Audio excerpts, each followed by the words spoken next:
mi afición es los muñecos de Spitting Image. Sí que tengo una colección concreta que son celebrities metidos a cantantes. Esta colección se llama Gran Pulgarcito. Gran Pulgarcito es del año 69, es donde apareció por primera vez el sulfato atómico, la primera aventura larga de Mortadelo y Filemón. Yo como ilustrador, claro, valoro mucho las portadas de los discos grandes y tal.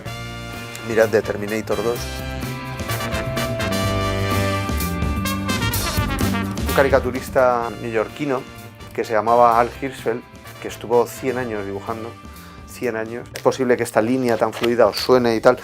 De Jerome Kern, una portada que hizo para Fred Astaire. Este es de Están vivos, la película de Carpenter. ¿Por qué los tengo abiertos? Porque los tengo repetidos, porque si no, no los abro. Tengo algunas piezas curiosas que a mí me hacen mucha gracia por lo extrañas. Por ejemplo, tengo un Crispin Klander.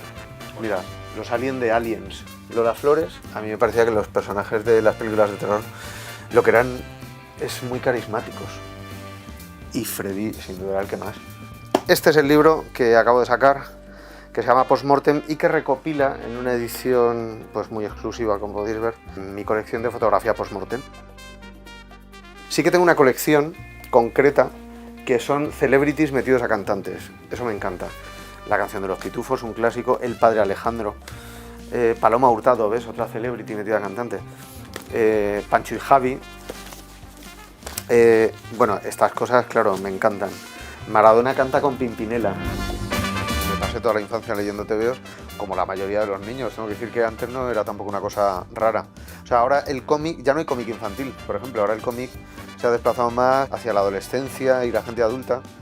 Y prácticamente lo que se leen son novelas gráficas. Pero claro, cuando nosotros éramos pequeños, el cómic era muy habitual en las casas, sobre todo por los niños, aunque luego también lo leían los padres.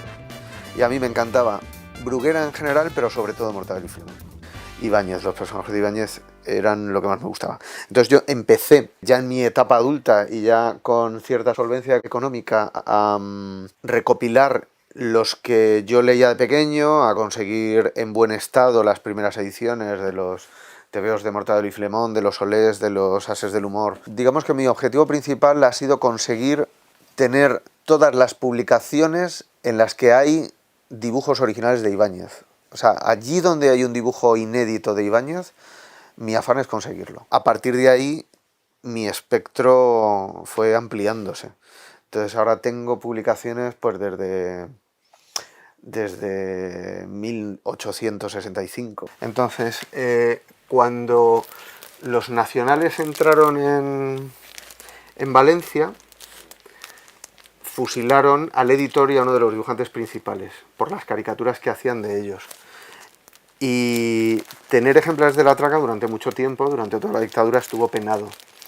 Con lo cual es muy difícil encontrar estos ejemplares y yo tengo una buena colección de ellos. ¿Ves? Aquí hacen caricaturas de Alfonso XIII. Eran muy antimonárquicos. Siempre la ridiculizaban.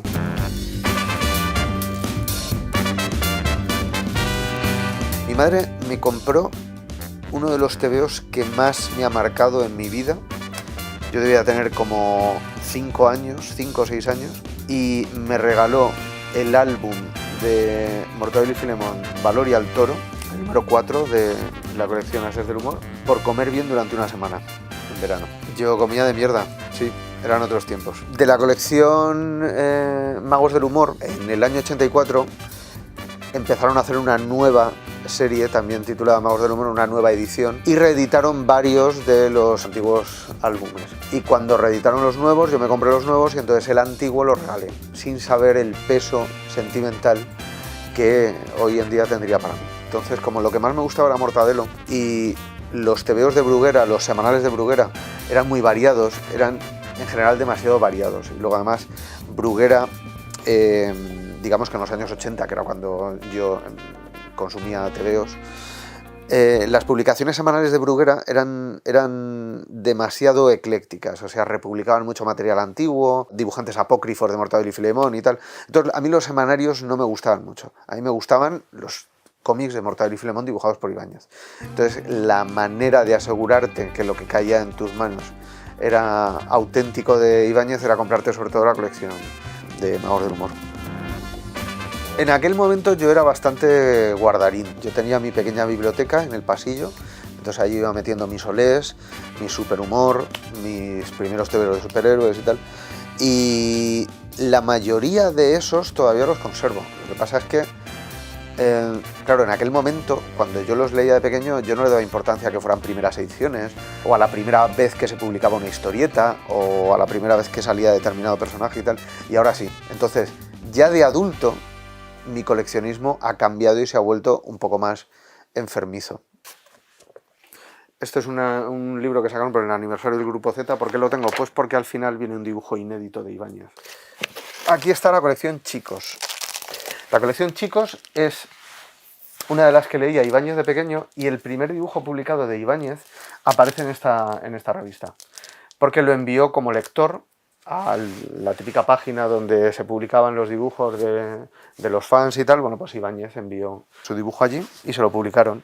Es del año 48, Ibáñez tenía 12 años. Es el primer dibujo publicado de Ibáñez. Hay dibujantes como Peñarroya o Cifré que cuando yo leía tebeos en los 80 los tenía muy...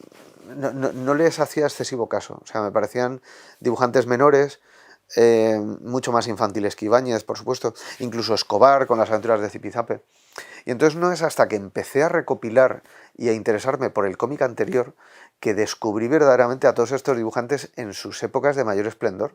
Por ejemplo, Peñarroya y Cifré tenían unas portadas del DDT que eran absolutamente brutales, increíbles, muy inspiradas en una publicación argentina de los años 40 que se llamaba Ricotipo, pero que estaba hecha en acuarela, a todo color, con unos colores brillantes, unos dibujos magistrales. Y claro, yo todo eso en los 80...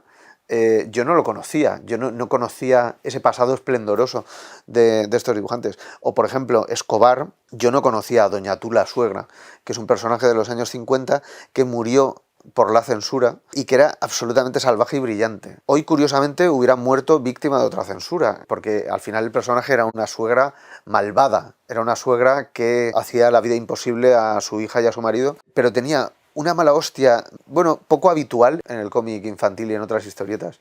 Incluso las primeras aventuras de Zipizape eran mucho más crueles que las que se publicaron luego en los 80 cuando yo los leía.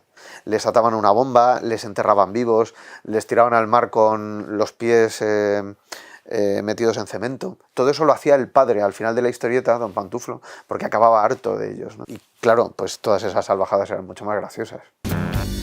Tintán era una publicación que tuvo varias etapas. En la primera, aunque era una publicación de Bruguera, no salían personajes de Bruguera, eran sobre todo personajes de Hanna-Barbera. Los que no tengo embolsados es porque todavía no los tengo embolsados. Debido a mi falta de espacio, las colecciones tienen que ir por tamaños. Los blister para mí son parte del objeto. Verlo al tamaño que se hacía originalmente. Me compraría todos.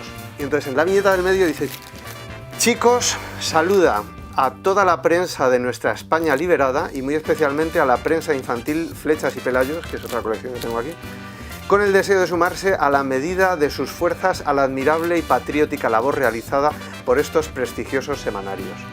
Saludo a Franco, arriba España. Bueno, pues claro, era el típico sesgo que tenían las publicaciones, sobre todo después de la guerra. Lo que pasa es que, al contrario que otras revistas que eran excesivamente panfletarias, sin embargo la calidad artística de Chicos es espectacular. Hay piezas que son francamente difíciles de encontrar. Yo, por ejemplo, dudo que haya alguien que tenga la colección completa de Pulgarcito de antes de la guerra. Cuando tú das con un coleccionista que tiene algo que te interesa, es muy difícil tentarle con dinero.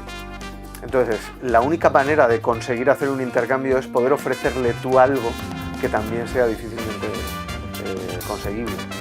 Entonces, cuando hay alguna pieza especialmente rara que puede caer en mis manos, me hago con ella todas las veces que haga falta.